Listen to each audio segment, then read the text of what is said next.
ఏపీలో కాంగ్రెస్ ను బాగు చేసి ఉండాల్సింది. జగన్ కు సాయం చేసి తప్పు చేశా అని ఎన్నికల వ్యూహకర్త ప్రశాంత్ కిషోర్ బాధపడ్డారు. గాడ్సే సిద్ధాంతాన్ని గాంధీ కాంగ్రెస్ తోనే ఓడించగలమని చాలా ఆలస్యంగా గ్రహించానన్నారు.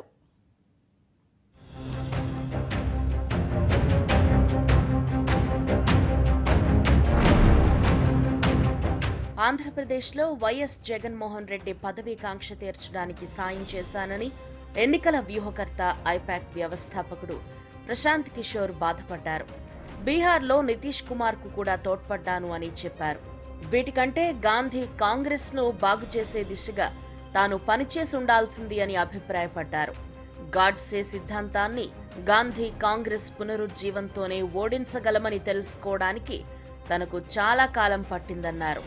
ఈ నెల 2 నుంచి బీహార్ వ్యాప్తంగా పాదయాత్ర చేస్తున్న ఆయన ఆదివారం పశ్చిమ చంపారణ్ జిల్లా లారియాలో మీడియాతో మాట్లాడారు.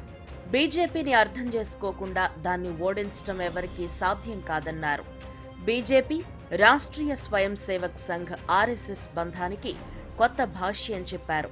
కప్పులో ఉండే కాఫీని చూసారా? బీజేపీ దానిపైనుండే నురగ మాత్రమే.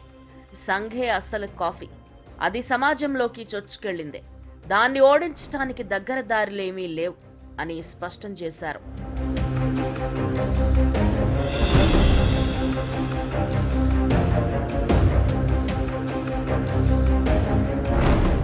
(2014) లోక్సభ ఎన్నికల్లో నరేంద్ర మోదీ ప్రచార నిర్వహణను విజయవంతంగా చేపట్టి పీకే తొలిసారి వెలుగులోకొచ్చారు. అయితే ఆయన ప్రధానయ్యాక సంబంధాలు తెంచుకుని బీహార్ సీఎం జేడీయూ అధినేత నితీష్ కుమార్ తో చేతులు కలిపారు. జేడీయూ, ఆర్జేడీ, కాంగ్రెస్ పార్టీలతో మహాకూటమి ఏర్పాటు చేసి విజయ పథంలో నడిపారు. ఆ తర్వాత జేడీయూలో చేరి జాతీయ ఉపాధ్యక్షుడయ్యారు. బీజేపీతో మళ్లీ నితీష్ చేతులు కలపడంతో ఆగ్రహించి తెగదెంపులు చేసుకున్నారు.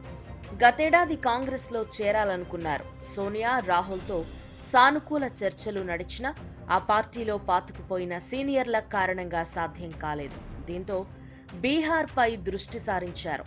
ఐపాక్ బాధ్యతలను సహచరులకు అప్పగించి తాను పాదయాత్ర చేపట్టారు. నితీష్ పై తరచూ విరుచుకుపడుతున్నారు. ఆయన ముమ్మాటికి బీజేపీ ఏజెంటేనని మరోసారి ఆరోపించారు.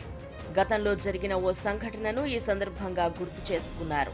తాను జేడీయూ ఉపాధ్యక్షుడిగా ఉన్నప్పుడు సీఏఏ, ఎన్పీఆర్, ఎన్ఆర్సీ వ్యతిరేక ఉద్యమాలతో దేశం ఓ పక్క అట్టుడుకుతోంటే మా పార్టీ ఎంపీలు పార్లమెంట్లో పౌరసత్వ సవరణ బిల్లుకు అనుకూలంగా ఓటేశారు అని తెలిపారు. దీనిపై నితీష్తో గొడవ పడ్డాను అని, తాను వేరే పర్యటనలో ఉన్నాను అని, ఈ విషయం తనకు తెలియదని ఆయన చెప్పారు. అయినా బీహార్లో ఎన్ఆర్సీని అనుమతించనన్నారు. ఈ 2 నాల్కల వైఖరి చూశాక ఇలాంటి వ్యక్తితో పని చేయలేనని అర్థమైంది అని తెలిపారు.